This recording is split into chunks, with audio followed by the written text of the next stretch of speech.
वाला, अखियों में ऐसे डाला, नजरे ने ले ली मेरी जान।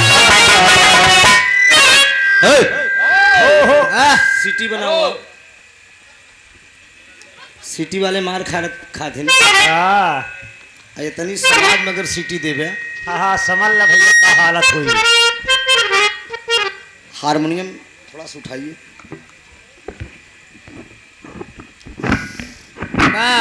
तू छोटा है तो छोटा कही।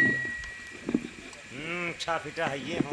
अबे पता कहाँ छोट मन से तू खियाते नहीं जल्दी। निहुरते नहीं जल्दी। न जाने कितने जने के दुहवा के बुढ़ा थे।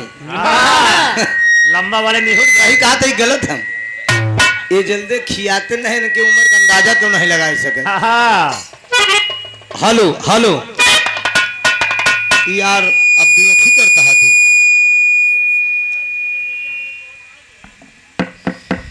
सीटी न दे यार। हेलो हेलो, ऊपर वाला लेवल बढ़ावा। हेलो, इसको साफ करिए, पतला करिए। वॉल्यूम और वॉल्यूम जैसे बोलत रहा वैसे करा। हेलो हेलो हेलो, देखो सिटी ने दे भैया। कजरा अरे कजरा मोहब्बत वाला, अखियों में ऐसे डाला, कजरा मोहब्बत वाला, अखियों में ऐसे डाला, कजरे ने ले ली मेरी जान। ओ पलट। हाय रे मैं तेरी कजरा मोहब्बत वाला, अखियों में ऐसे डाला, कजरे ने ले ली मेरी जान। मैं तेरे कजरा मोहब्बत वाला, अखियों में ऐसे डाला, कजरे ने ले ली मेरी जान। हाय रे मैं तेरे कविता। दुनिया है मेरे पीछे, प्रधान जी, दुनिया है मेरे पीछे, लेकिन मैं तेरे पीछे। दुनिया है मेरे पीछे, लेकिन मैं तेरे पीछे। बना बना ले मेरी जान। इधर लो। हाय रे मैं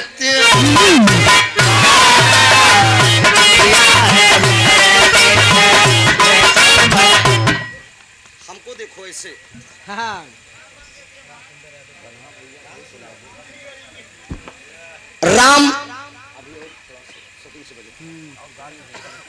राम सुंदर यादव जी, प्रधान जी के करकमनों द्वारा यहाँ लाइन पर देते हैं कि दुनिया है मेरे पीछे, आया है लेकिन मैं तेरे पीछे। हाँ पीछे का मजा ही कुछ और। जहाँ खूबसूरती है, अरे यार, हाँ वही देख। जहाँ खूबसूरती है वहीं देवियों का वास है। अरे वाह। कविता एक शायर आपके लिए मैं दे रहा हूँ कि इक्स का गोला बनाकर बाम पर फेंका करूं, इक्स का गोला बनाकर बाम पर फेंका करूं, कविता खींच लूं तस्वीर तेरी रात दिन देखा करो। क्या कहूँ माँ से अल्लाह तीरे नजर आप। अरे वाह। क्या कहूँ माँ से अल्लाह तीरे नजर आपकी, जी चाहता है खींच लूं तस्वीर आपकी। मैं वो फोटोग्राफर हूँ बिना रील के खींचता हूँ ना। अभी है कि तनी के थोड़ा सा पसीना छोड़ दे हो। सरवा गिलियात हुई रे। है रे।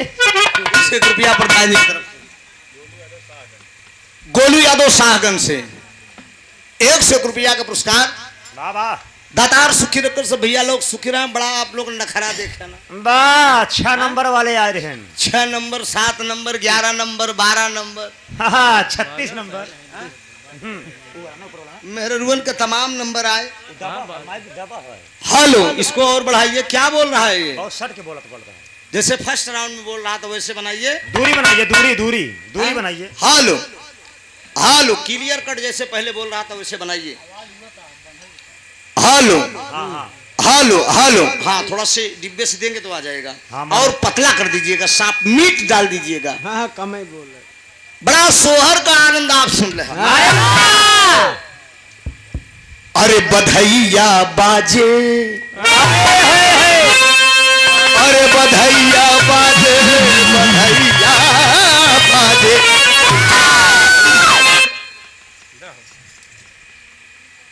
ऐसा तैसन मरत तू समझत हूँ हम का? हम देखैन में मतलब दिए लेकिन पौआ का मजा दे। वाह यही पैदा कहीं पे का घेर रहा हूँ। मोरे में पैदा भाव नहीं। नहीं नजर लग सकत, जड़ाई जाई। वाह पंखा खवा अरे यार जब लड़किया का महतारी तगड़ी तो तगड़ा रही लड़किया हो चाहिए। एकर मुड़े बताओ ना कैसे हो। एकरे माने मने बचवा तनी कम खियाए थे लगत है। लड़का सुन, अरे जियो, अरे बधैया बाजे, अरे बधैया बाजे, बधैया बाजे। ए कविता ई वर्जनला, अरे बधैया बाजे, नंद बाबा घर बधैया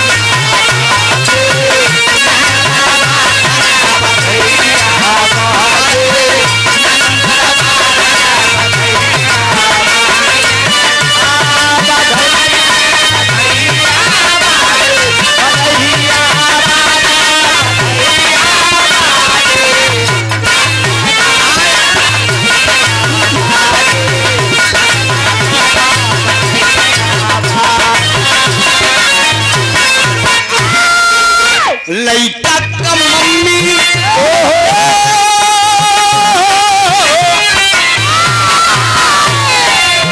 लइका का मम्मी अंधन सोनवई लुटावई। लइका का मम्मी अंधन सोनवई लुटावई।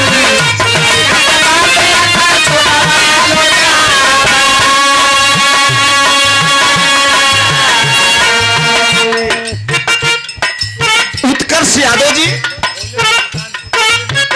भोले मलकानपुर, 100 रुपया का पुस्तक। भैया लइका का मम्मी, अरे मोरी मम्मी हो,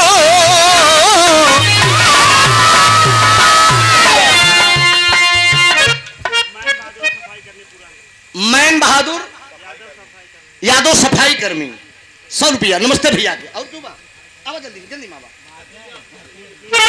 रुका। नीरज यादव छोटू। नीरज यादव और छोटू यादव को बुआ। हाँ मारे खुशी में अब बुआ हो, बुआ हो।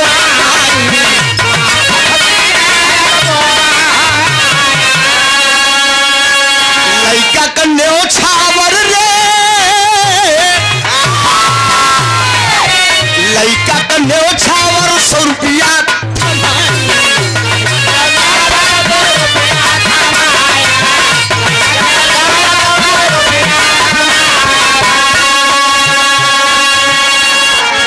की सेवा करने वाले फौजी जवान राजमणि यादव जी, सीआरपीएफ जम्मू कश्मीर से 100 रुपया। नमस्ते भैया।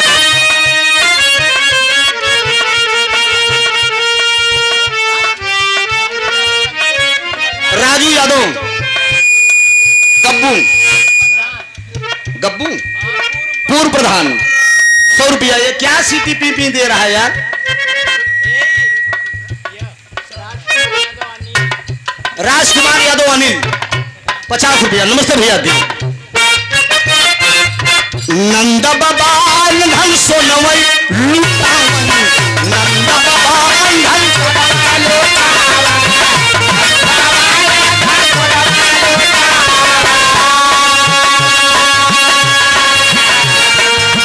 नाउन चमाइन, अरे हो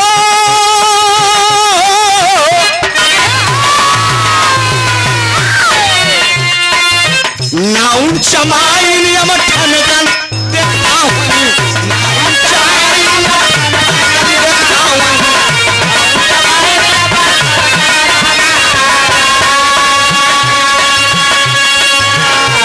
अरे पास पड़ोसी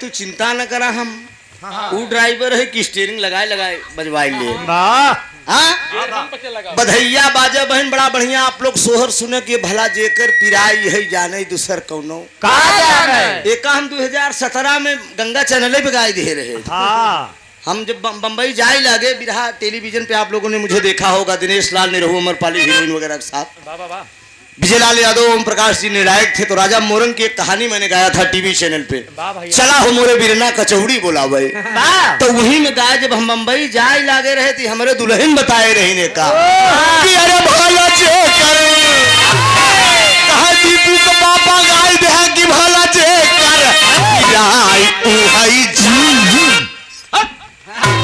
कि अरे भला जे कर पिराई उहाई जी तू सर कौनो का जान भला जे कर पिराई उहाई जान तू सर कौनो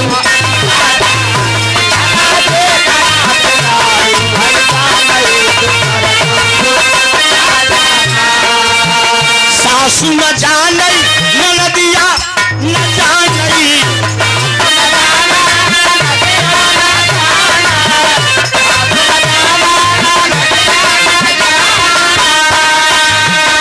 जेकर ऊपरा बिगड़ी उहई जानई सर कौनो जेकर ऊपरा बिगड़ी उहई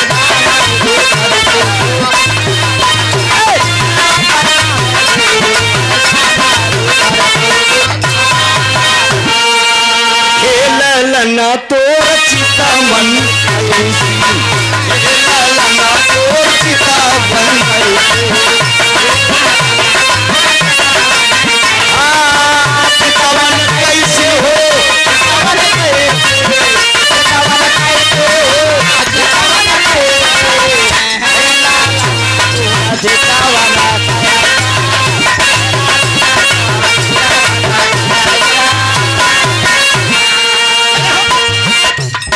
चितवन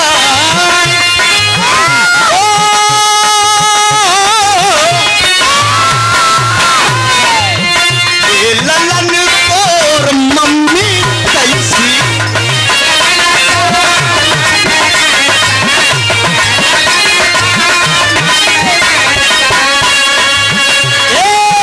मचिया बैठी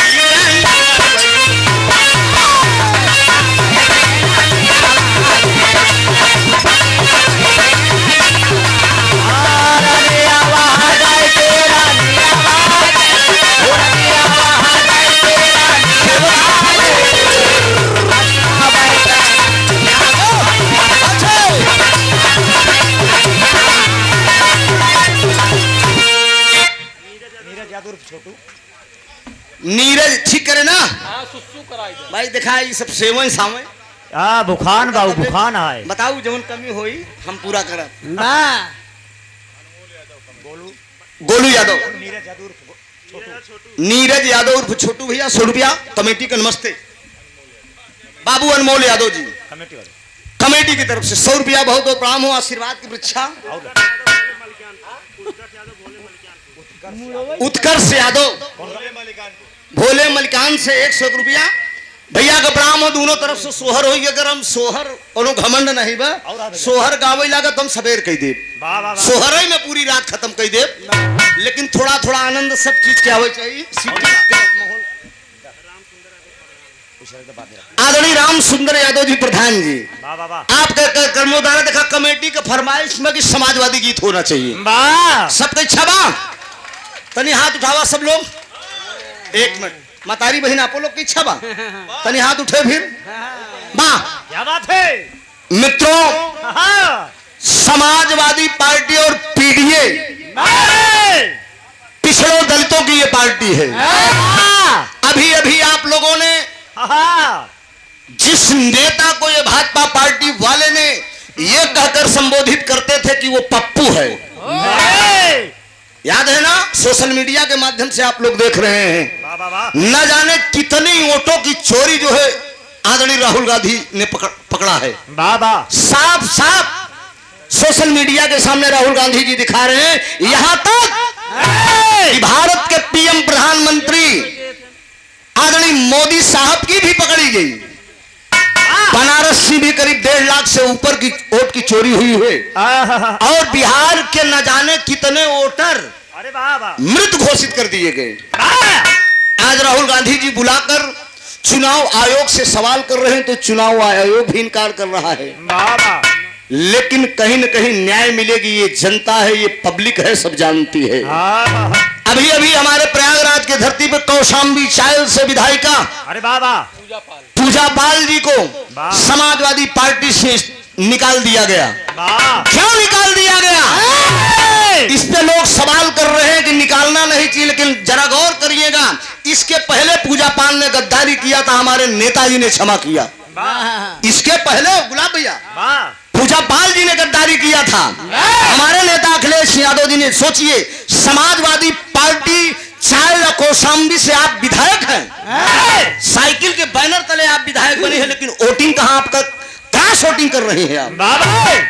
यही पार्टी का नीति, पार्टी की नीतियों पे एक नेता का यही कर्तव्य है। लेकिन फिर भी माननीय अखिलेश यादव जी ने क्षमा किया। क्या बात है? लेकिन भरे विधानसभा में विरोधी पार्टी के आप बड़ाई कर रही हैं, ये भी एक अपने नेता के सामने ही अच्छा अरे वाह नहीं।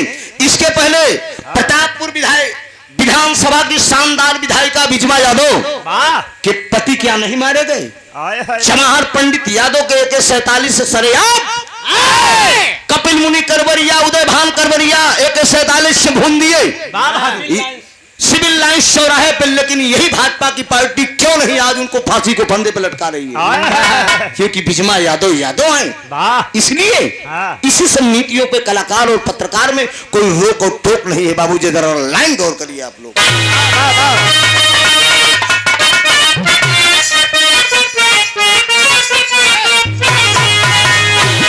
कि अरे लड़के हैं मोहल्ले के,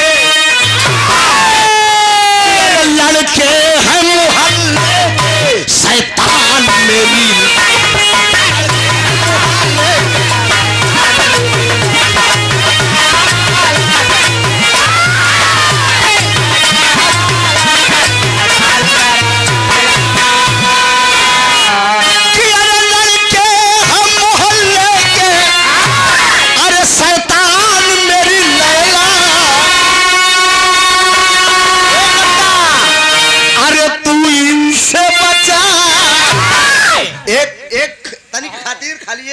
खातिर इन्हें टीना समझ ला, हमें शरीफ परवाह ठीक हो ना? चली बात ना टीना कि अरे लड़के टीना लड़के हम मोहल्ले के, अरे शैतान मेरी लैला, अरे तू इनसे बचा, तू इनसे बचा अपने दुकान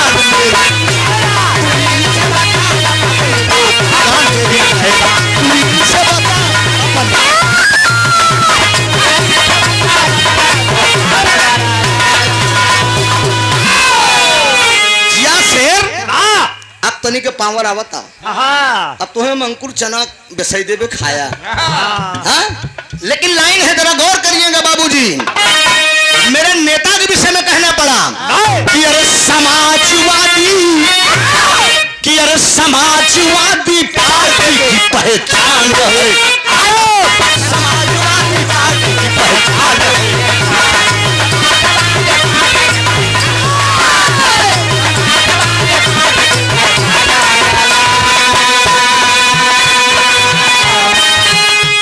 समाजवादी पार्टी की पहचान रहे।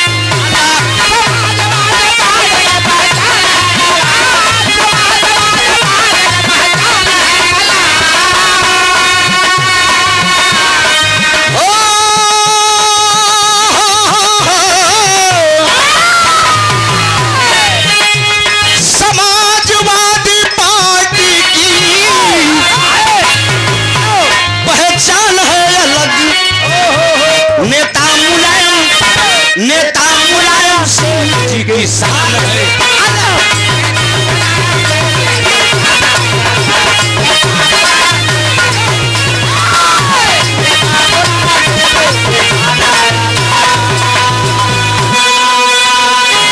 मेरे नेता के विषय में कहना है, माननीय अखिलेश यादव जी के विषय में कहना है, ऐसा नेता पूरे भारत में नहीं मिलेगा दोस्त। चोरों से नहीं मतलब चोरों से नहीं मतलब न डाकू से है नाता, चोरों से नहीं चोरों से नहीं मतलब न डाकू से है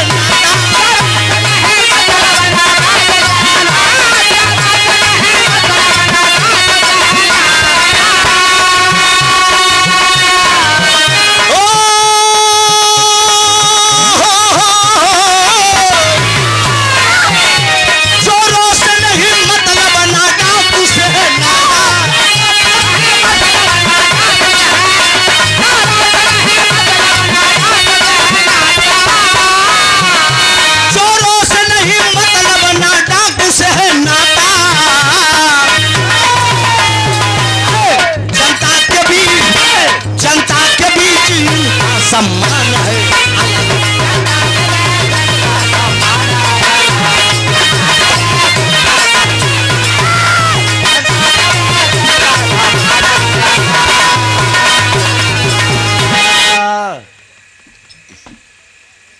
अनुराग यादव, वाह भैया, जिला सचिव शिक्षक सभा समाजवादी पार्टी से, वाह वाह, जिसका जलवा कायम है उसी का नाम मुलायम है। माननीय अनुराग बाबू की तरफ से सादर 500 रुपए का पुरस्कार है। जोरदार ताली बजाकर आप लोग सम्मान करें। देखा, हम जबरदस्ती तो पैसा क्यों समागम ना भैया, कि इतना बा उतना बाई में कम बा का बा जे जमन जाको साई इतना दीजिए जाकू कुटुंब समाए, मैं भी भूखा ना रहूं और साधु न भूखा।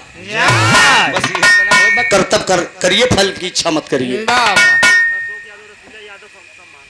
अशोक यादव, रसीला यादव, यादव सम्मान में 100 रुपया का पुरस्कार। टाइट रहा तू मनोज भैया को ब्राह्मण आशीर्वाद की परीक्षा है। आगे की लाइन दी गई है दोस्त,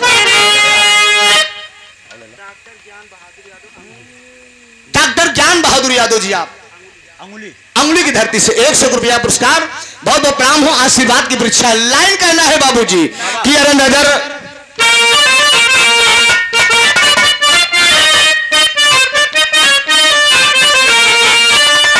खोजत रहा प्यार। आने वाले 2027 में मित्रों करना क्या है आप लोगों को कि अरे खोजत रहा प्यार ऐसा नेता न पैदा,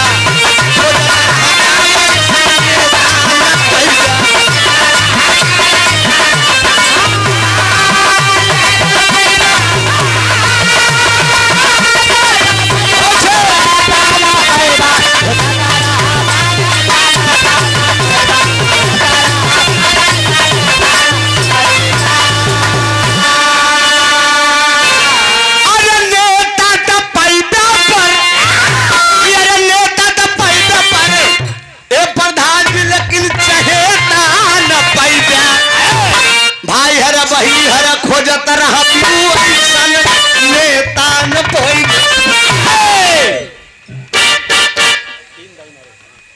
खोजत रहा ऐसे नेता न पैदा।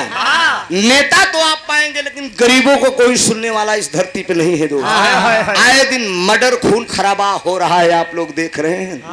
अभी करछना में एक हरिजन को जिंदा जला दिया गया, यही ऊंची समाज के लोग जला दिए। केवल कसूर इसका इतना था कि वो बेचारा गरीब था। हाँ, तोहरे पड़ोसी की बात है ना, हमारे ढोलक मास्टर वहीं से आवत थी। गेहूं नहीं ढोएगा ना, डांट मतलब ढोने नहीं गया, इतना ही उसका कसूर था। सोचिए शासन से लेकर सब प्रशासन तक क्या हो रहा है। हाँ, एक बार की बाबा को सूंड टाइट रहा था, बुलडोजर उठा गिरा। अरे वाह, नीरज और छोटू भैया की तरफ से 100 रुपया का पुरस्कार। आने वाले 2027 में आप लोगों को करना क्या है। अच्छा,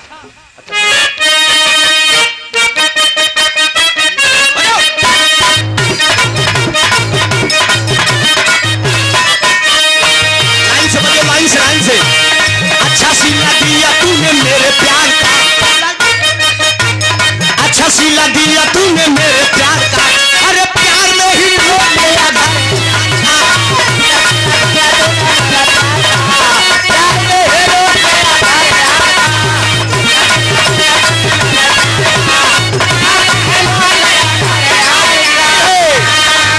लेकिन करना क्या है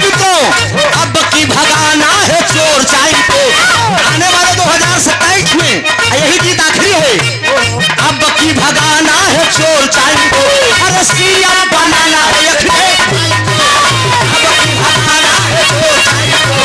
अरे सीएम बनाना है अखिलेश भाई को।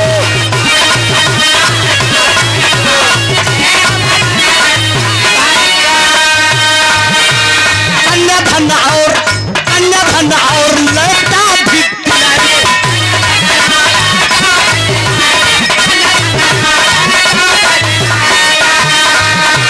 याद है मित्रों आप लोगों को मैं प्रयागराज का जिला अध्यक्ष था, माननीय अखिलेश जी की सरकार में सांस्कृतिक प्रकोष्ठ का समाजवादी पार्टी से, इस समय प्रदेश सचिव हूँ समाजवादी पार्टी का।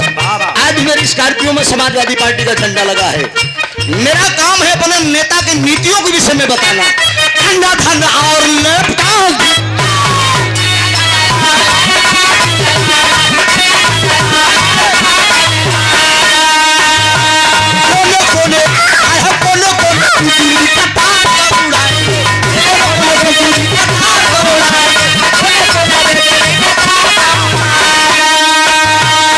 बकी भगाना है चोर चाई को। अरे या बकी भगाना है चोर चाई को। अरे सीएम बनाना है अखिलेश भाई को, अब बकी भगाना है चोर चाई को। सीएम बनाना है अखिलेश भाई को।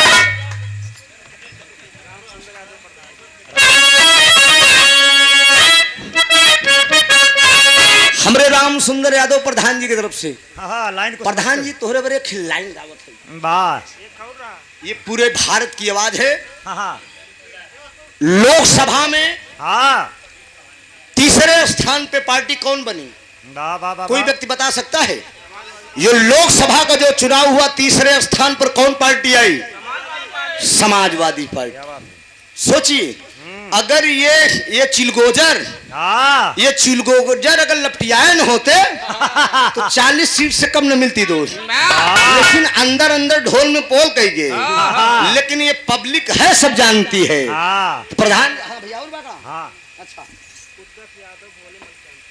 उत्कर्ष यादव जी बोले मलिकान भोले मलिकानपुर से हाँ 100 रुपया का पुरस्कार बक्का है। अरे अखिलेश भैया अरे कवन दिन होतई। ये गीत मेरी वायरल हुई। माननीय राष्ट्रीय अध्यक्ष जी अपने कार्यालय में बैठ कर ये गीत सुने। क्या बात है प्रयागराज का कलाकार है तो बोले कि इसको प्रदेश सचिव बना दो। वाह हमने कहा फोन आया कार्यालय से कि तुम कौन सा पद चाहते हो? जिला स्तर का? हमने कहा नहीं प्रदेश स्तर का। तो कहें जाओ सांस्कृतिक प्रकोष्ठ का प्रदेश सचिव बनाया जा रहा है तुम्हें। ये लाइन दी गई है। आप लोग अगर गीत सही होगी तो ताली बजाकर गीत का सम्मान करिएगा। मेरे नेता के लिए अगर सही इलाहाबादी हाथ बजिए बे पे 36 वाला। अरे अखिलेश भैया कवन दिन होतई। अरे अखिलेश भैया कवन दिन होतई। तू बनी जाता पीएम कवन होतई। तू बनी जाता पीएम कवन होतई।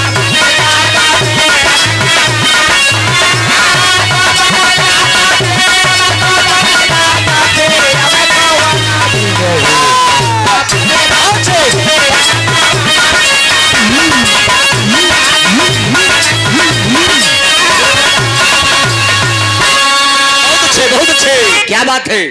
बनारसी बजने वाला कलाकार इलाहाबादी बजा दिया। बहुत बढ़िया है। हीरा लाल यादव जी बीएसएस साहब के पिताजी। एक मिनट ना ना इसे गुटका पुटका ना मारे निपोर्रा ना लगाया है माँ खाली वही 100 रुपया का पुरस्कार दातार सुखे हम बतावत है। शांत रहे। जितेंद्र यादव मुन्ना कोटेदार 100 रुपया का पुरस्कार। तनी के ध्यान देगा मुन्ना कहा दुर्गा भवानी से यही बाया रतिया अबीरना का हमारे तू सोई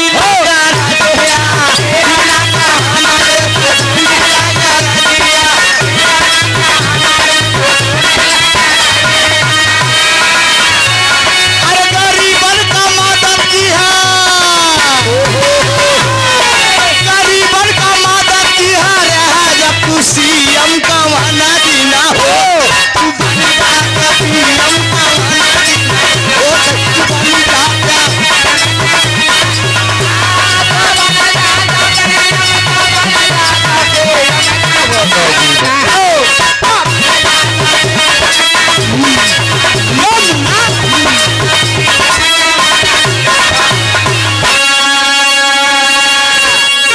समाजवादी गीत आप लोगन के बीच में रहा।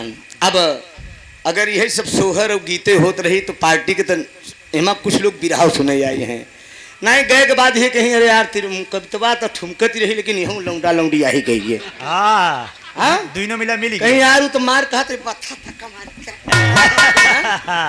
लवंडिया अब आजकल गाना चल गया सरवा की का नया नया ड्राइवर बा। हाँ हरनावा तो है आवा था सोचा बताओ वाला तमाम गीत चल गए आजकल ये सब ले टहरत यहाँ लेकिन बिरहा बस एक धुन या दो धुन यही मेरे बिरहा के अस्तित्व घटता जा रहा है दोस्त की लड़कियां जो समाज ठुमका मारे लगी। बिरहा हमारी मातृभाषा है दोस्त जो बिरहा की पहचान है देखा भगवान पैदा हुई है भगवान पैदा हो गए ना नहीं भगवान के खिलीला हमसे सुन ले बचपन का लीला बा नान्हेपन में देखा कितना बड़ा लीला रचे यहाँ छोटा सा बिरहा केवल 20 से 25 मिनट का हमारी बिटिया बहन भी बैठी हैं कोनो ऐसी बात मिली जिसमें आपको शर्मिंदगी महसूस हो के पड़े एक ही तर्ज गाई दी का डॉक्टर हाँ गाय दे भैया अरे बड़ा निकला गई ए कविता अरे तो सोई गई बेचारा कहा अरे बड़ा निकला गई अरे बड़ा निकला गई तोहार गोरी का जरा बड़ा निकला गई तोहार गोरी का जरा बड़ा निकला गई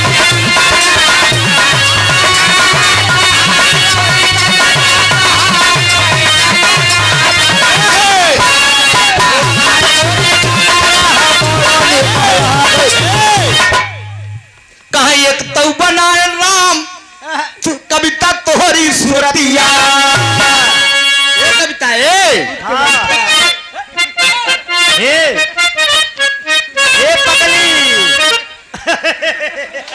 पहले सुना हमार बात कोनो बात तू लोग लेटर हम अपन जगह ले भौजाई है हमार कहा एक तो बनाए राम तोहरी सूरतिया दूजे झूला लिया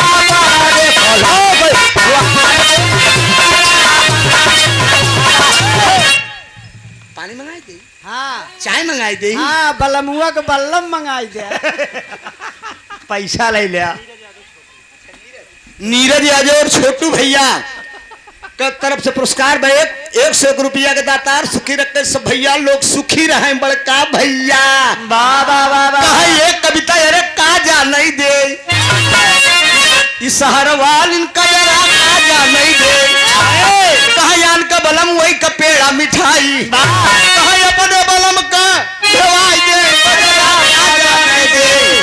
इस हरवाल इनका जरा का जा नहीं दे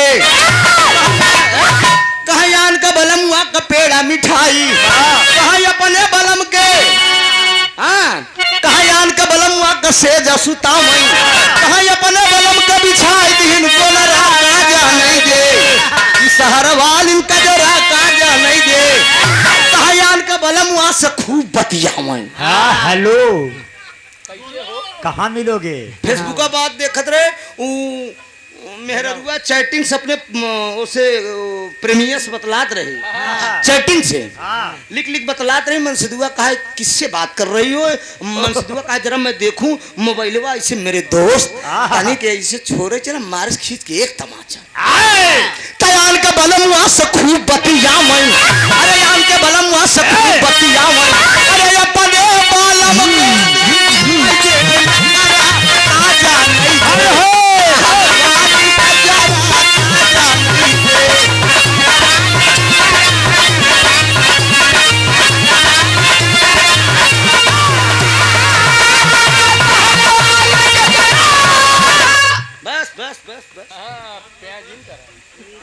हम जानते ही बड़ा पावरफुल रहा तू लोग नीरज यादव के रिश्तेदार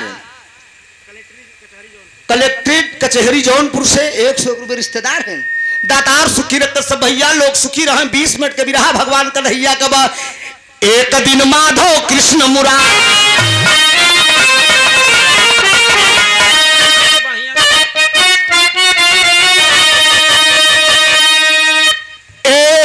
माधव कृष्ण मुरार, एक दिन माधव कृष्ण मुरार,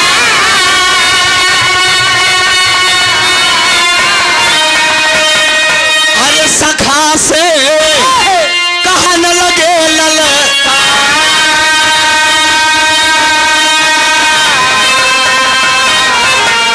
अरे बड़का भैया माना बतिया अब हमार।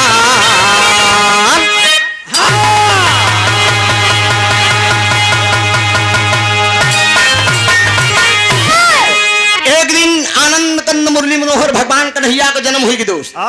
प्रधान जी भगवान कन्हैया का जन्म हुई एक दिन बालेपन के बाद बाबा भगवान कन्हैया पहुंचे अपने सखा के पास साथ गाय चरावे। गाय चरावे पहुंचे तो हमारा सबसे मनसूखा सुदामा सबसे मोट रहे सुदामा को बुलाई लेन भगवान कन्हैया कहें सुदामा देखा हूँ जमाने में प्यार मोहब्बत रहन दो। जब तक प्यार मोहब्बत नहीं बा एका जान ला एक कविता ई आंख वार नहीं करत, न बल्लम चलावत न फरसा चलावत, लेकिन मेरे दोस्त अखिया में हम लोग इशारा के हम कविता बतलाई ली, लेकिन आप सब समझ ही ना पाऊ गया। मेरे दोस्त की आंख इतनी कटीली होत है। भगवान कन्हैया सुदामा से बोल दिए कहन ए सुदामा हमारे ठीक इच्छा बा। कहन बोला कहन चला आप तो का हम माखन खियाई आई। अरे बाप रे बाप सुदामा कहन कन्हैया तू जन्म का बेईमान, तू जन्म को चोर, तू लियाल चल के हुआ हमका चूतिया बनाई देबे। लेकिन दोस्त एक खित्तर जबा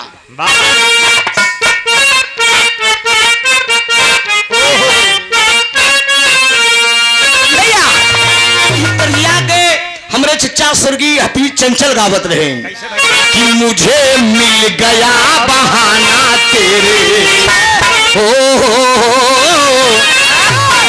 अरे मुझे मिल गया बहाना तेरे ईद का, मुझे मिल गया बहाना तेरे ईद का, मुझे मिल गया बहाना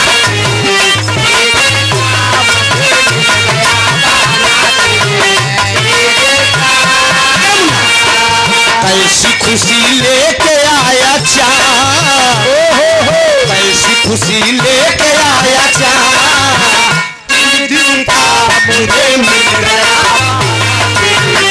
ईद का मुझे मिल गया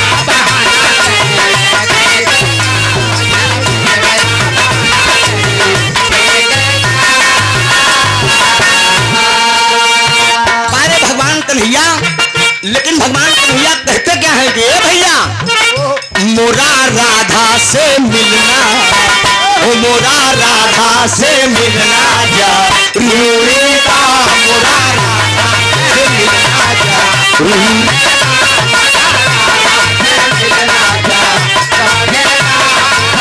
ओ बिना मिले मोर इच्छा, ओ बिना मिले मोर इच्छाया धूरी बा मोरा राधा से मिलना जा रूरी बा मोरा राधा से मिलना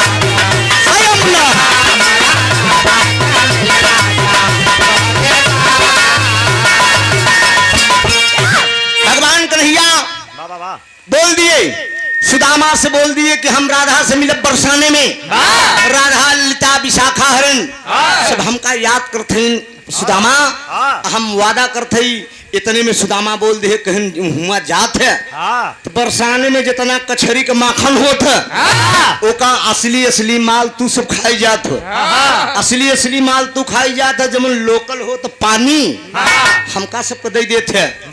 इतने में भगवान कन्हैया बोल दिए कि हम तो उससे झूठ न बोलब, हम तो उससे झूठ न बोलब, हम स्पेशल अलग से तोहका बड़े माल निकाल दे भाई। ये भगवान कन्हैया कहते क्या है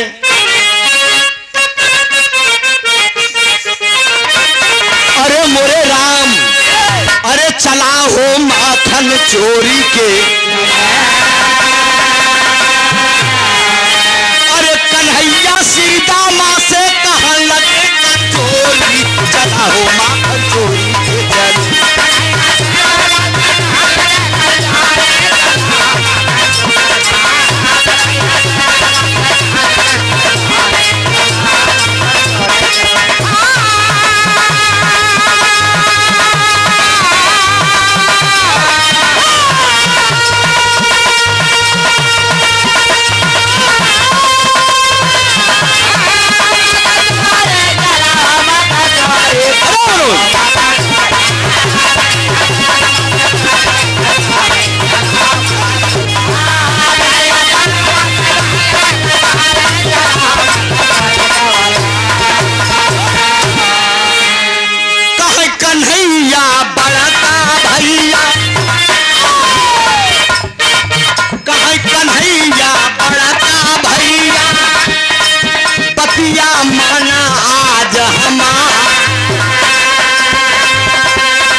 चली बरसाने बीरन, जहाँ है राधा बुलना,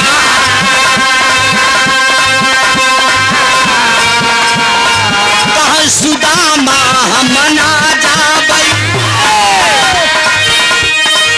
काधा बाटा पूर लबा,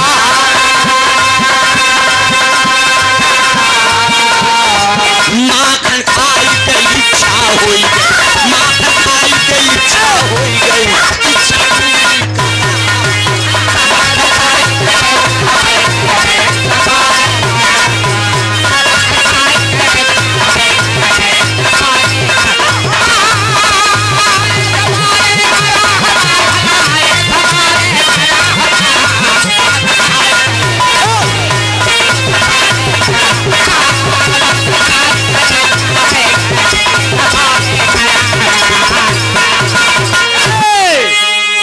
को समझते हुए हमारे बड़े भैया नीरज यादव उर्फ छोटू भैया की तरफ से 101 रुपया का पुरस्कार, दाता और सुखी रखे से भैया लोग सुखी रहे। बड़का भैया हमारे सतीश यादव की तरफ से 51 रुपया।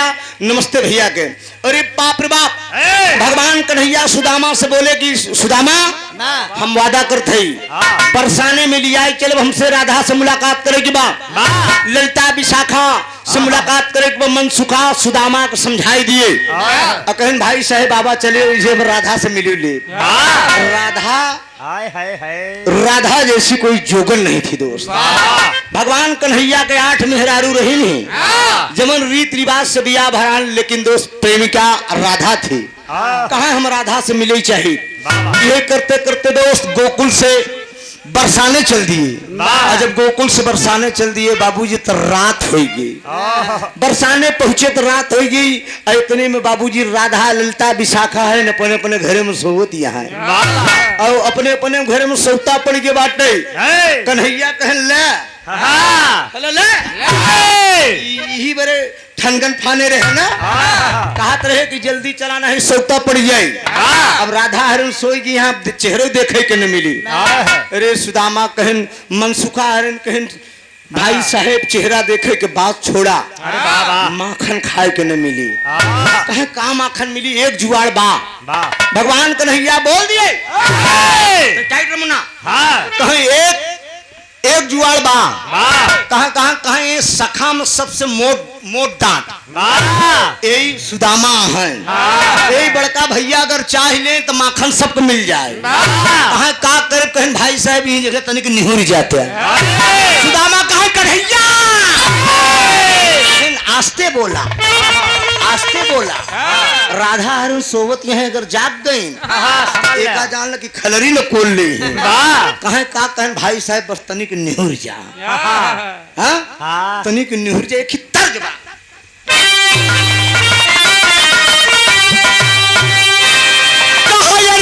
कछरी पे पड़ गई, कछरी पे पड़ गई।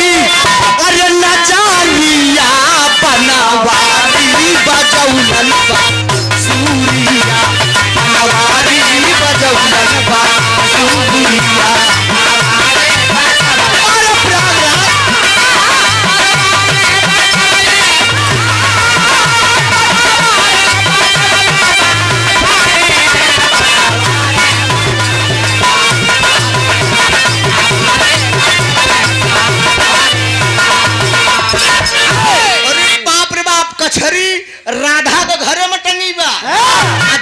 से कन्हैया झाकत है, सुदामा से कहने वह कछरी टंगी बा। अरे बाप रे बाप, सुदामा से कहन बड़का भैया तुहिन पाल लगावा। कहा तुम मोट डांट हा प्रधान जी, कहा तुम मोट डांट हा बस ही निहुर जा। कहा तब निहुर तो जाब लेकिन बेईमानी न करे। कैलेंडर में भी आप लोग देखे होगा। जब वही सुदामा निहुर गए तो दोस्त करत का है कहा एक कप एक सब कैले चढ़ाई, एक कप एक सब कैले चढ़ाई।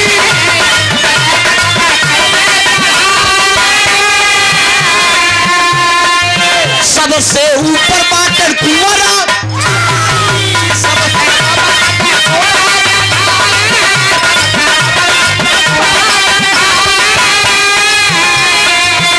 अरे मनवा में सोचई, वही मनवा में सोचई लहारिया बनवाली बजौलन बा, सूरिया बनवाली बजौलन बा, सूरिया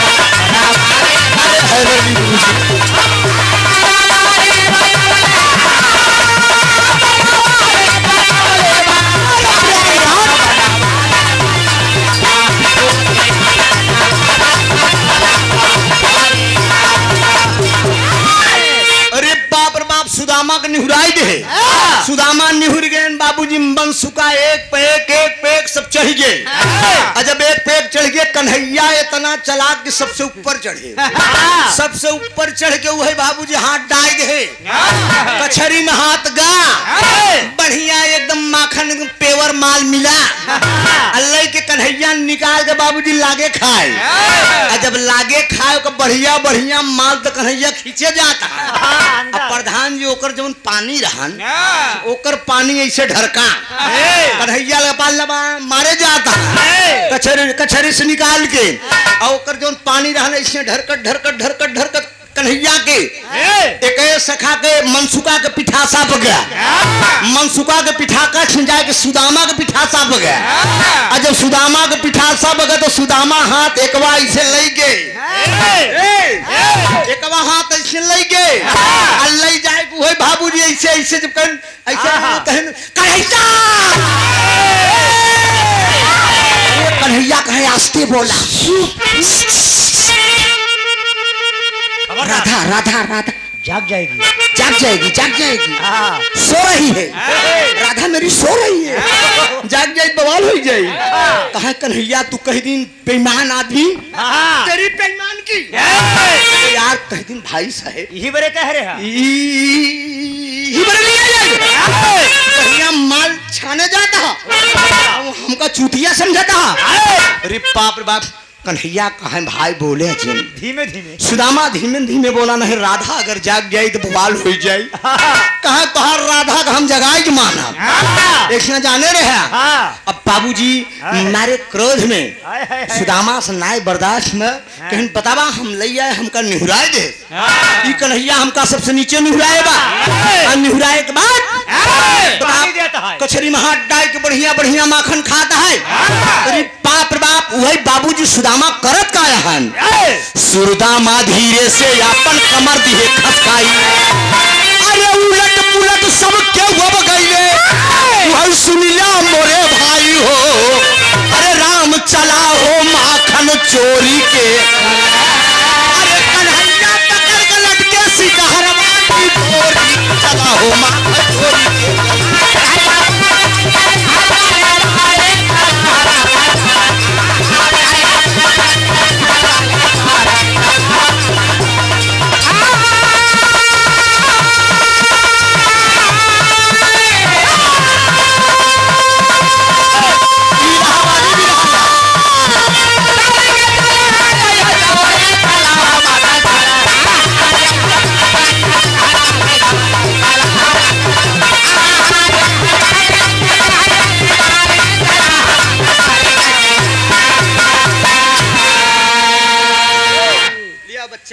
तनी बेर से चुकड़त है।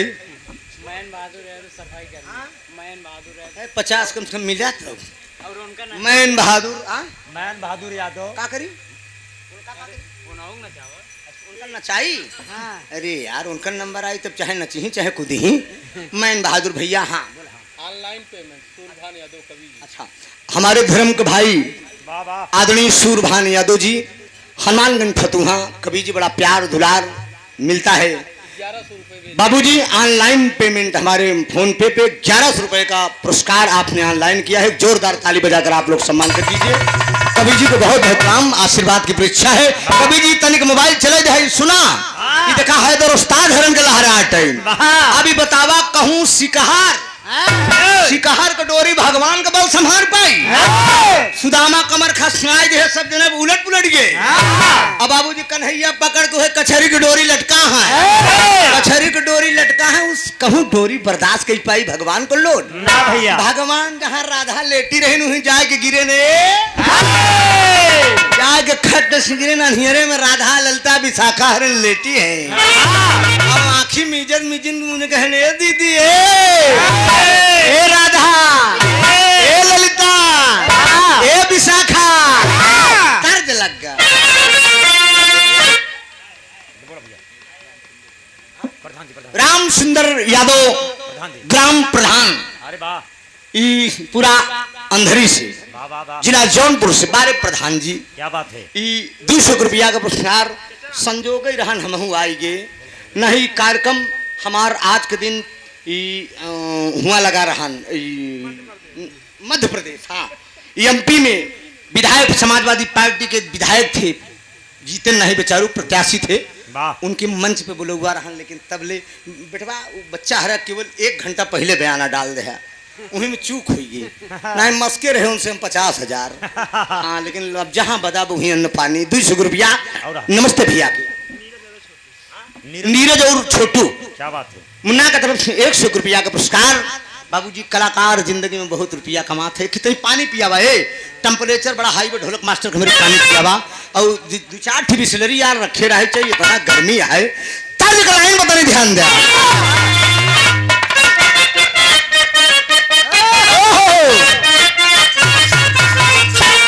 ए प्रधान अरे अखिया मिलावा यावा अरे करवा लगावा हमार बल अरे कोरा हमके उठाइला हमार बलमू। ई जवन ससुरी हाई हुक कहे का से कम दम है काहे में। हाँ हाँ हैं हाँ ना भैया। गावल वाला भाव हो चाहिए। बाबूजी गाना कोनो खराब नहीं हो लेकिन दोस्त तमाम सखियां सो रही हैं। भगवान कन्हैया कचहरी की डोरी पकड़ के बाबूजी बरसाने में राधा के अंगने में गिर गए। दुनिया का मालिक जब राधा के अंगने में लेके कचहरी गिरे बाबूजी अनियरिया है दिया भी नहीं जलत बा। ललिता हरण कहा था राधा से दीदी अरे टूटली निदरिया बोल सुनिया बहिनिया हमार बोली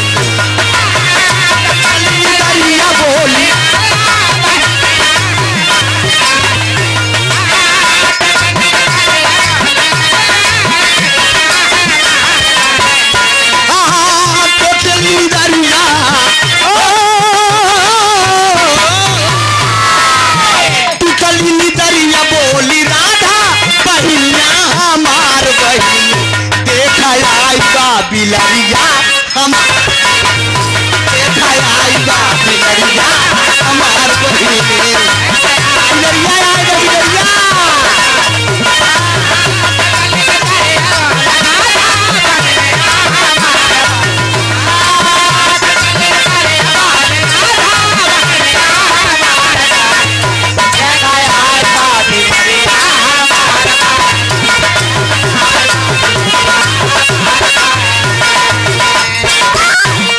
लगन हम ना लइके जब दिया ना अब आईली समनवा कांधा जी छिपा बाटन अरे राधा के पजरवा अरे बोला गुजरिया सुनिला हमारी बहिनिया हमार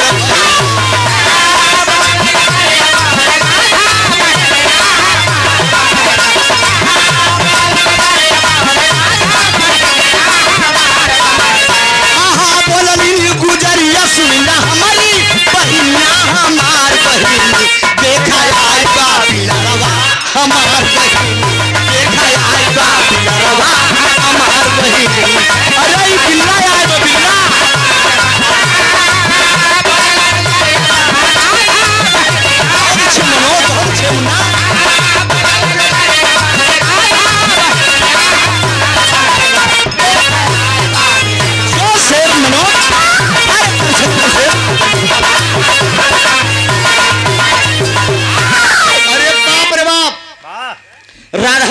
विशाखा हरण लेके बाबूजी दिया जलाई के हेरत हन कहन बिलार आए बे बिलार एक कचहरी के सारा माखन खाई जाए बे दीदी अरे बाप रे बाप जब दिया जलावत हैं बाबूजी जब दिया जलावत हैं तो कन्हैया करत का है लेके ललिता विशाखा हरण डॉक्टर वही दिया हेरत हैं कि बिलरिया कहाँ बा तो वही भगवान कन्हैया बाबूजी बारे दुनिया का मालिक आपकी लीला अपार है प्रभु वही जाके जहाँ राधा लेटी रहे जो में चार पाई पर लेटी रहे हुई चार पाई के नीचे भगवान कन्हैया घुसुर गया उन्हें ऐसे एकदम घुसुरा है जो सिकुर के बैठा है इतने में ललिता हरण देख के कहा दिए राधा अरे ये बिलार नहीं आई बे बड़का बिल्ला आई बे के कहन यशोदा का बिल्ला आई बे रे यशोदा मैया का लल्ला कन्हैया आई बे तेरी कन्हैया की इतने में ललिता विशाखा देखा दोस्त एक ही प्यार कहा था यही है प्यार। प्रधान जी यही प्यार है अब आजकल का लड़का लड़की प्यार करता है हमारे यही प्रयागराज में जमुना नदीवा कहीं नैनी में लड़कवा लड़कीवा ऐसे घम मस्कूद है फर पर निपुर गया यू कमन प्यार है हां 2 मिनट में खत्म बताओ कमन प्यार है 2 मिनट में निपोर उठे वो कमन प्यार है अरे प्यार वो है यार की जिंदगी में रह के आनंद ले एकदम फुल एंजॉय हम सब देखा से गावत बजावत एकदम एंजॉय लेते पैसा कमाते मजे लेते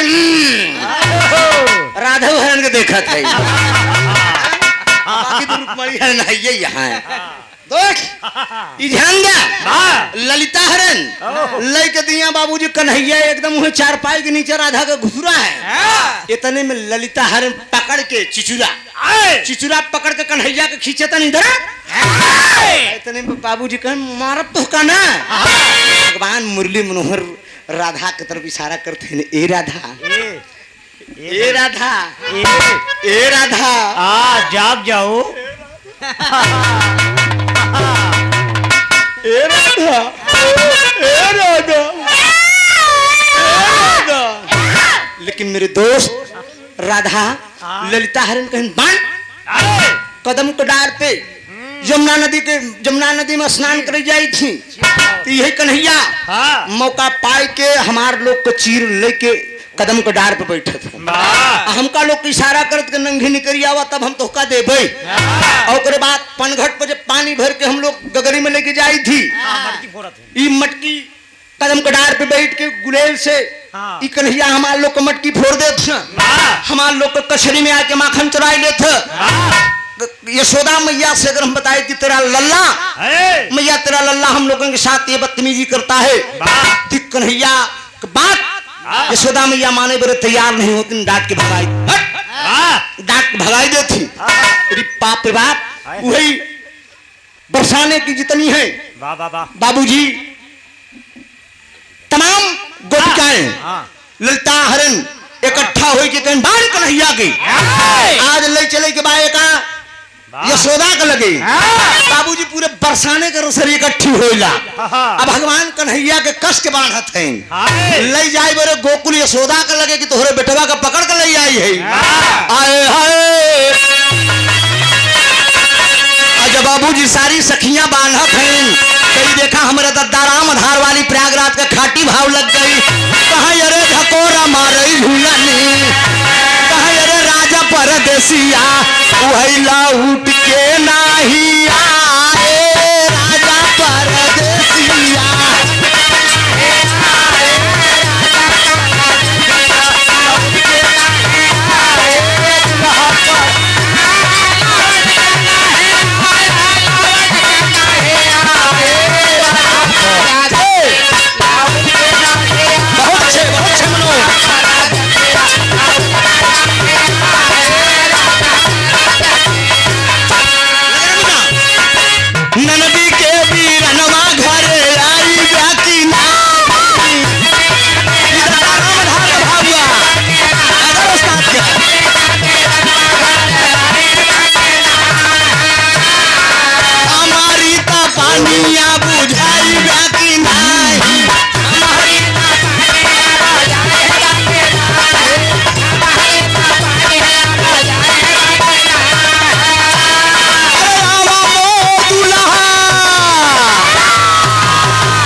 बाबूजी सारी सखियां क्या कर रही हैं?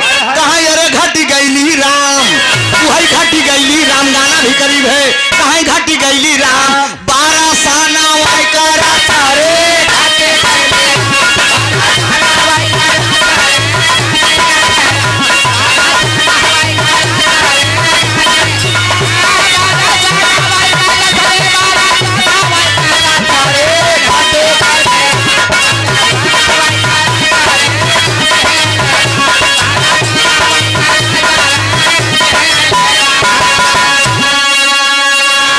ललिता विशाखा हरन इकट्ठा हो गए, जितनी बरसाने के रसरी रही सारी रसरी इकट्ठा कही के बाबूजी भगवान कन्हैया पेड़े के नीचे खड़ा है और लिया पूरे बरसाने के रसरी बाढ़ते भगवान को उबार नहीं पाई। एकदम भगवान कन्हैया चुम्मार के खड़ा मारे से पटापट टूट जाए, कहे बांध ले आराम से। इतने में जब भगवान को सारी गोपिकाएं नहीं बांध पाई दोस्त, राधा की पूरी सखियां जब भगवान को नहीं बांध पाई तो ललिता हरण राधा से एक बात कहा थी कि दीदी ई कन्हैया पूरी बरसाने के रसरी और आई गई, लेकिन यशोदा का लगे लई कैसे चलब चुम्मार के भाग ले। कहे तो का करे के बत वही जुआर बतावत है ललिता हरण के काम करा लई कैसे चले के भय के। जमुना नदी के किनारे जब पहुंच जाती है, यमुना क्रॉस करके बाबूजी गोकुल जाना है। बरसाने से गोकुल जाएगी बाटे और जमुना नदी क्रॉस करके, लेकिन यही जमुना नदी में लई के कैसे कन्हैया के जाए वही एक खिजुआर बतावा थी।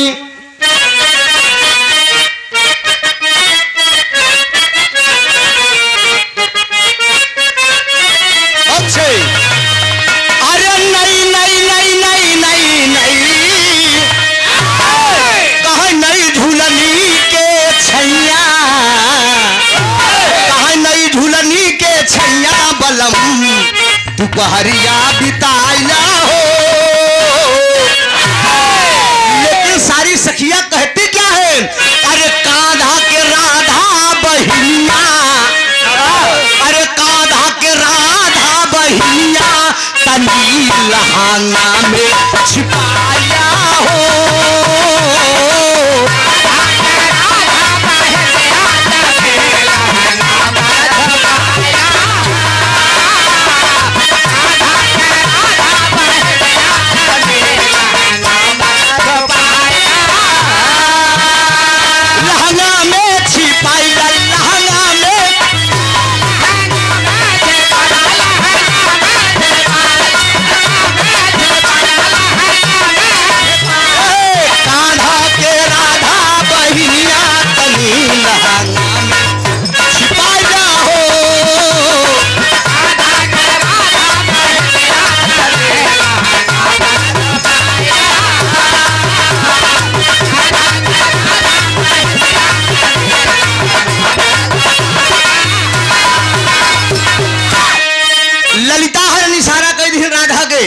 जमुना नदी क्रॉस करके दीदी चले गए, लेकिन कन्हैया का तनिक एक काम करा।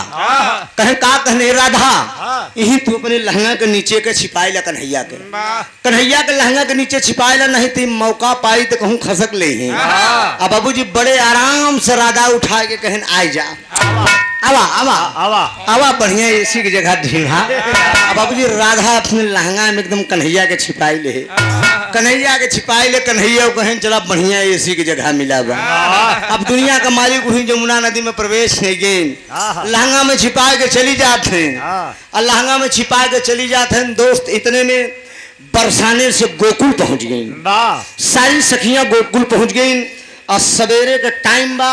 मैया यशोदा सो रही हैं, मैया यशोदा सोवत है, नंद बाबा पूरा गोकुल सो रहा है दोस्त।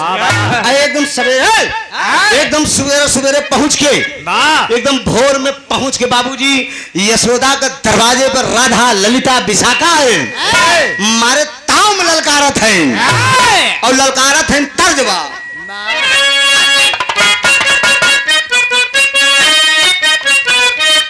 फर्स्ट है चैया बजरिया में बच के, चैया बजरिया में बच के गोरी धक्का लगे,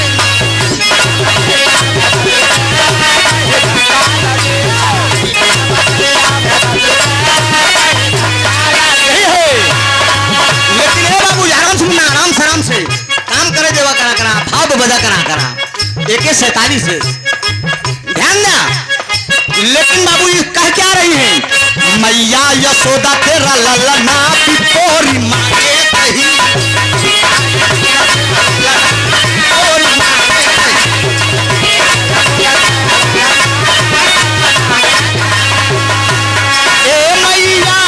ए मैया बात कहूँ मैं खरी खरी, मैया यशोदा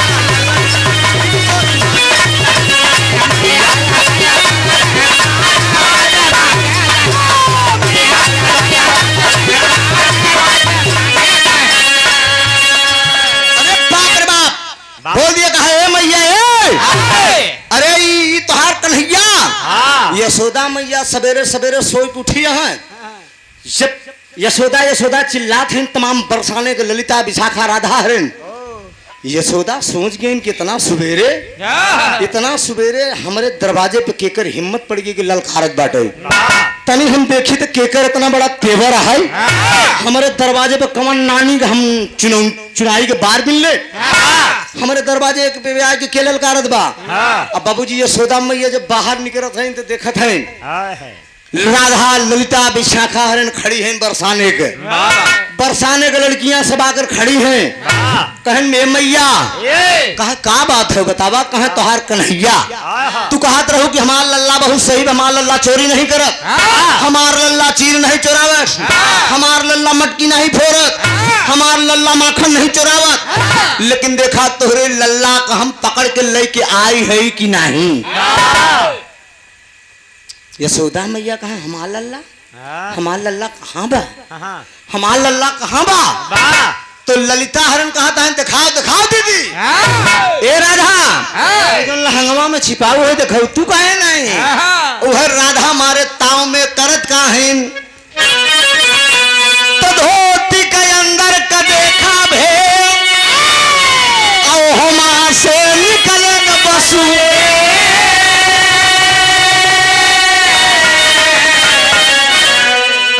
बाप रे बाप राधा मारे ताम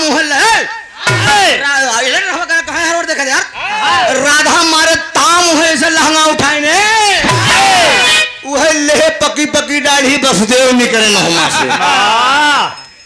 बसदेव एकदम निहुर के वह पकी पकी दाढ़ी ले निकले। यशोदा कहन कस बड़कऊ ई धंधा कब से करे लागे, ई धंधा कब से सीखे। कहा का करी चोरी करे बेटवा पकड़ा जाए बाप। आज कलयुग नहीं है होत ना, सही बात हो। चोरी करत बेटवा पकड़ा जात बस। बसदेव कहे का करी चोरी करे बेटवा झेलत हम ही कहन बाप रे बाप। इतने में एहर वसुदेव निकरन लहंगा में से राधा के जमुना नदी में स्नान करे आए रहे वसुदेव जी। अब वह राधा छिपाए के अपने लहंगा में लिया के जमुना नदी के चली जाते हैं। जब चली जाते हैं बाबूजी बाबू जैसे डुबकी मारे वही अपना निकर के बाबू को फिट कर दी, फिट करके निकर के अपना गोकुल में पहुंच गए। अपना गोकुल में पहुंच गए ना एहर बसदेव निकरा है तब ले बातचीत हो गया यशोदा और बसदेव में। इतने में तब ले कन्हैया घरे में से निकला आवत मैया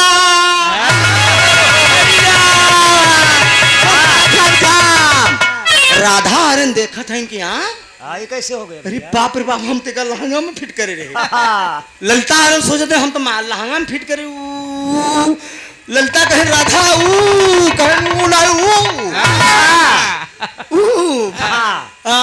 कन्हैया कहन का बात मैया कहेंगे लल्ला कैसे तू कहाँ रहा। कहन मैया हम सोवत रहे मेरे भूख लगी बा हमका माखन खिलाए दे मैया। कहन जब तू माखन का घरे में सोवत है लहंगा में कहन लहंगा में बाबू फिटता है हमका झूठे लगा हुआ था। अरे बाप रे बाप यशोदा मैया के क्रोध आ गया। बरसाने के जितनी राधा ललिता विशाखन के हरण के यशोदा डाक दिन के हराम खोरी नहीं तो हमार लल्ला घरे में से सोई उठाबा, हमार लल्ला घरे में से सोई उठाबा। अब तू लोग आए के बतावत हो कि तोहार लल्ला घरे में माखन चोरावे बरसाने कर बता हमार लल्ला घर से निकलत बा हाँ। अरे बाप रे बाप इतने में कन्हैया कहने रे मैया ए नहान का चक्कर में तू पड़ी यहाँ ललिता ललिता राधा हरण कहत यहाँ कि आया गाय चरावे तब तो का बताओ कन्हैया वो केवाड़ा से छिप के यशोदा मैया को चोरी कहता ठेहुन पौबू अब हमका पौबू हम मजा चखाएंगे मैया के सामने और वही बाबूजी कन्हैया यशोदा मैया के सामने शर्माई दी राधा ललिता हरण के का कहत हैं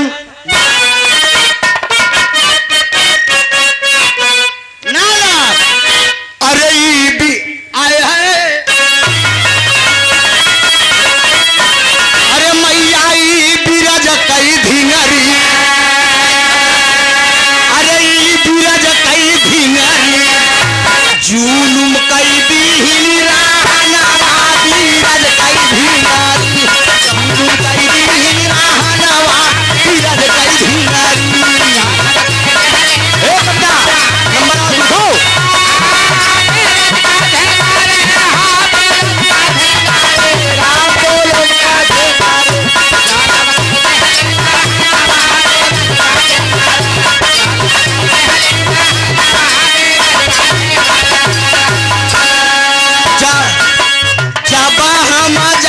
मैया गैया चरावली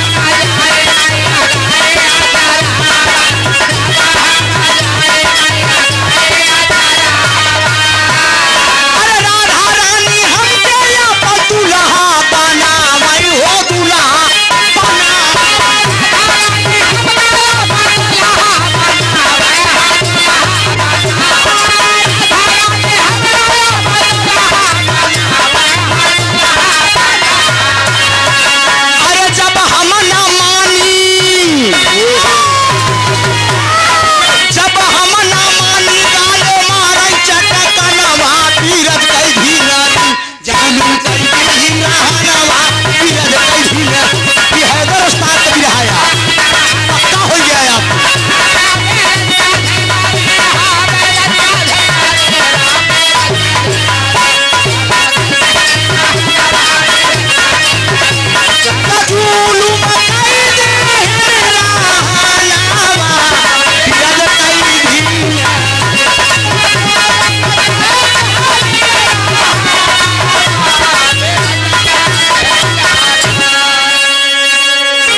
राजकुमार उर्फ अनिल भैया राजकुमार उर्फ अनिल भैया 100 रुपया का पुरस्कार दादार सुखी रखकर सब भैया लोग सुखी पार्टी में उठाया नंबर एकदम करीब बा हर बोल दी कहने रे यशोदा मैया से कन्हैया कहत के रे मैया नहन के चक्कर में पड़ी हो ई बरसाने का धिंगरन के चक्कर में पड़ी हो मैया जब हम सखा के साथ गाय चरावे जाई थी हम जब सखा के साथ गाय चरावे जाई थी यही राधा हमका जवन है मजाक मजाक में अपन दुल्हा बनावत थी हमका मजाक मजाक में अपन दुल्हा बनावत थी राधा कहें बड़ी बेइज्जती तू करता अपने मैया के आगे कहें जमन करे हूँ है हम जमन करे हूँ है हम बतावत है कहें मैया हमका ये राधा अपन दुल्हा बनावत थी जब हम दुल्हा नहीं बने तो हमरे गाले पे तमाचा मारत थी अरे बाप रे बाप यशोदा मैया का क्रोध है राधा शर्म नहीं लगती मेरा छोटा सा लल्ला हमरे लल्ला का तो दुल्हा बनावत हूँ लेकिन याद रहे रोज राधा जैसी कोई प्रेमिका नहीं होगी दोस्त ये जान लो बाबूजी राधा जैसी कोई प्रेमिका नहीं होगी एक बार भगवान गोकुल में बीमार पड़ गए दोस्त भगवान गोकुल में बीमार पड़ गए आई रुक्मणी हरन सब जने हैं सदभामा हरन सारी जामोंती कालिंदी जो आठों मेहरारू हैं बैठी हैं केवल परीक्षा पर मेहरारू के लेता है कहन हम ठिकाब न अब हम मर जाब अब ठिकाब न कन्हैया कहत हैं बोल दीन रुक्मणी हरन के कैसे ठिकाबे कौने दवाई से ठिकाबे तो वह कहन कि कौनो मेहरारू अगर अपने पैर को धूल अपने पैरे को धूल है कविता अपने पैरवा का धूल अगर झाड़ के हमका दे देती हम ही अपने मथवा पर लगाए ले तो हम ठीक हो जाओ जरा याद रखिए दोस्त साक्षात लक्ष्मी का अवतार रुक्मिणी जी का है अरे वाह वाह रुक्मिणी मना कर दी सतभामा मना कर दिया जामुंती मना कर दिया जब सब जने मना कर देहन बाबूजी तो भगवान कन्हैया तो नाटक रचिया हैं, परीक्षा लेता हैं, इतने में ऊधो से बोल देहन, कहन ऊधो अब हम बचप ना। वही बाबूजी निकल गए बरसाने, निकल गए बरसाने। जब बरसाने लय के कटोरा निकल गए, राधा बाबूजी सखियों के साथ खेल रही है। इतने में ऊधे पहुंच के आवाज दे दिए, राधा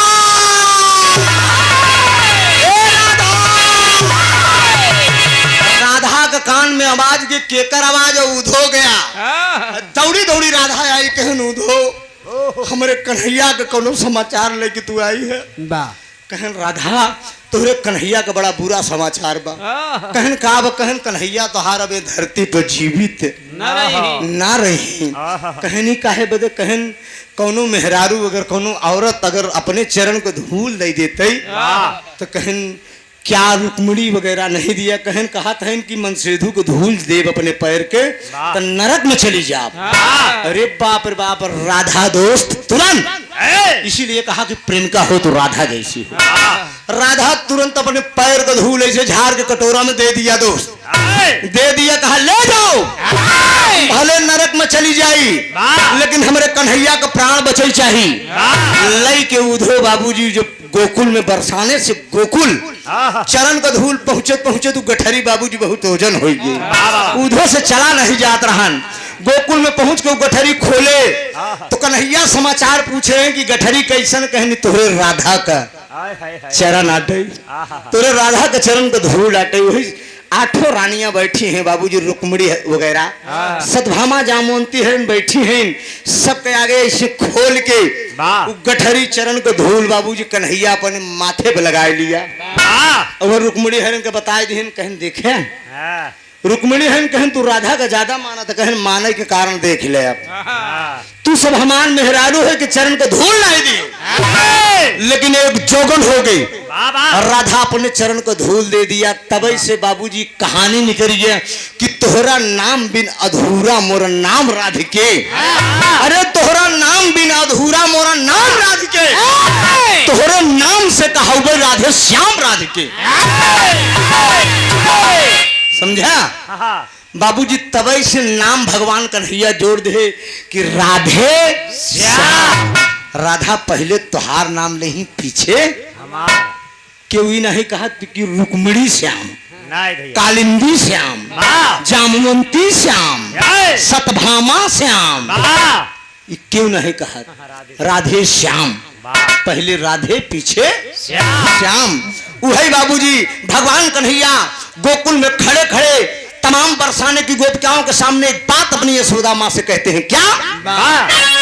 अरे यशोदा मैया, अरे यशोदा मैया, नान के दुल्हन लीला, यशोदा मैया, नान के दुल्हन लीला।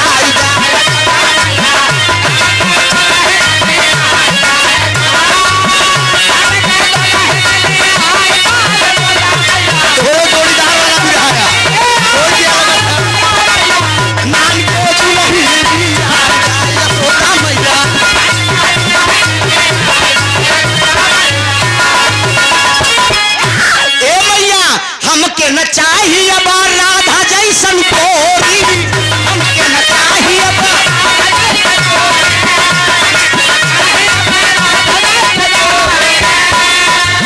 बनवा में जेया बायखिया तिरोरी।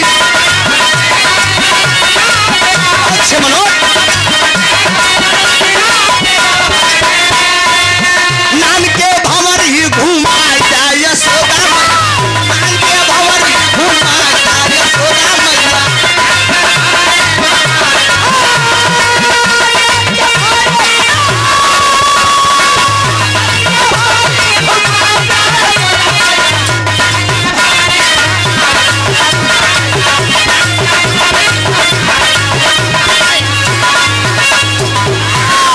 भगवान कन्हैया छोटी सी उम्र में यशोदा मैया से बोल दिए कि मैया हमका नान के दुल्हन ले आई दे।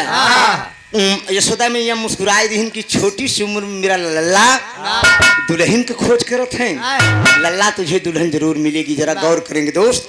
दुल्हन रुक्मिणी, सतभामा, जामवंती, कालिंदी मिली। लक्ष्मी का अवतार माता रुक्मिणी के बताया गया बाबूजी।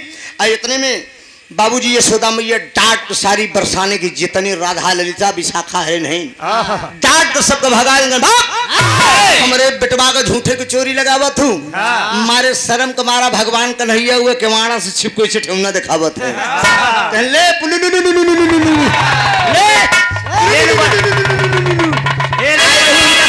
हमरे मैया से मरवावे लहंगों में छिपलीन ऐसी को मजा ले ली हम लगे बबुआ को फिट कही दी जा और वही जितना राधा हरे कहन मिले मिले कहन जब मिले मिले चला बात तो काम फेम नहीं कही दी बाबूजी सारी गोपिकाएं बरसाने चली गई दोस्त लौट के बरसाने चली गई बाबूजी राधा ललिता हरण का हार भई और कन्हैया के जीत भई एकर दूसरा पाठ प्रधान जी एकर दूसरा भाग का है जानता है का भैया दरोगा राधा रनिया बनी लहरे मर्द भेष में ब्रिज के बिटिहनिया दरोगा राधा दोबारा फिर बरसाने के जितनी गोपिकाएं थी सब क्यों कप्तान बना क्यों कलेक्टर बना क्यों दरोगा बना क्यों इंस्पेक्टर बना सब बन के जब गोकुल में आए तो कैती से लड़का सयान के पीटेन और जब पीटेन तो भगवान हम वैसा बता देते जब गाँव में नहीं दूसरा भाग आए 2 घंटा के भी रहा बा भगवान कन्हैया जब सबको मारेन राधा हरण दरोगा बन बदला ले बेरे आए दोबारा राउंड में वही भगवान कन्हैया वही जमुना नदी किनारे बुढ़वा मल्लाह बन के बैठा रहे मल्लाह बन के वही बैठाए ले नाय में जब बैठाए ले कुछ बीच धारा में ले गए तो लागे नाय हर हर करे तो वही जब लागन करे तो इंस्पेक्टर कलेक्टर हरे कहे हे बुढ़ऊ दादा उनका सबको क्या पता कि कन्हैया ही है कहे अरे दादा बचावा नहीं कहने रे बाप रे बाप इतना तू लोग वर्दी पेटी पहने ये बड़ा ओजन बेका उतार पहले बहावा बारे भगवान कन्हैया बुढ़वा बन के उतरवाई दे कहे ना बाबा आप का करी कहे यह उतार दे वर्दी सब उतार दे पूरा जितना ही अंगरा घंगरा वगैरह वगैरह कविता अब जान लो का बताई का रहा ससुर हम सब उतरवा के बहवाई दे गहना गुड़िया सब बहवाई दे किनारे ले गए एकदम बेपर्द अवस्था में कहे राधा रानी बनी दरोगा राधा रानी बनी दरोगा और विशाखा बनी देवा सखी पूर्णिमा मुंशी बनी बाहर नकली बनी जवा पुलिस ले गोकुल की नगरी पुलिस ले गोकुल की नगरी तीनों लोग हंसाई थी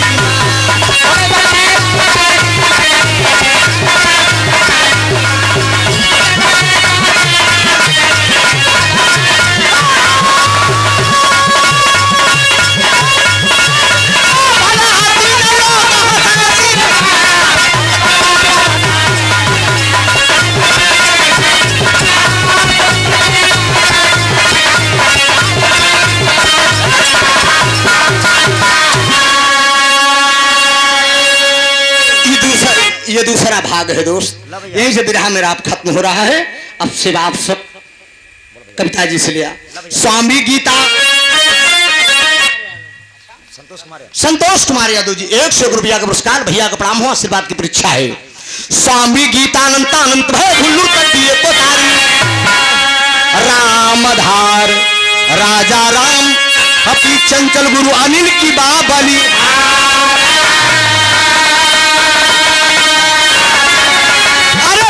चला हो माखन चोरी के चली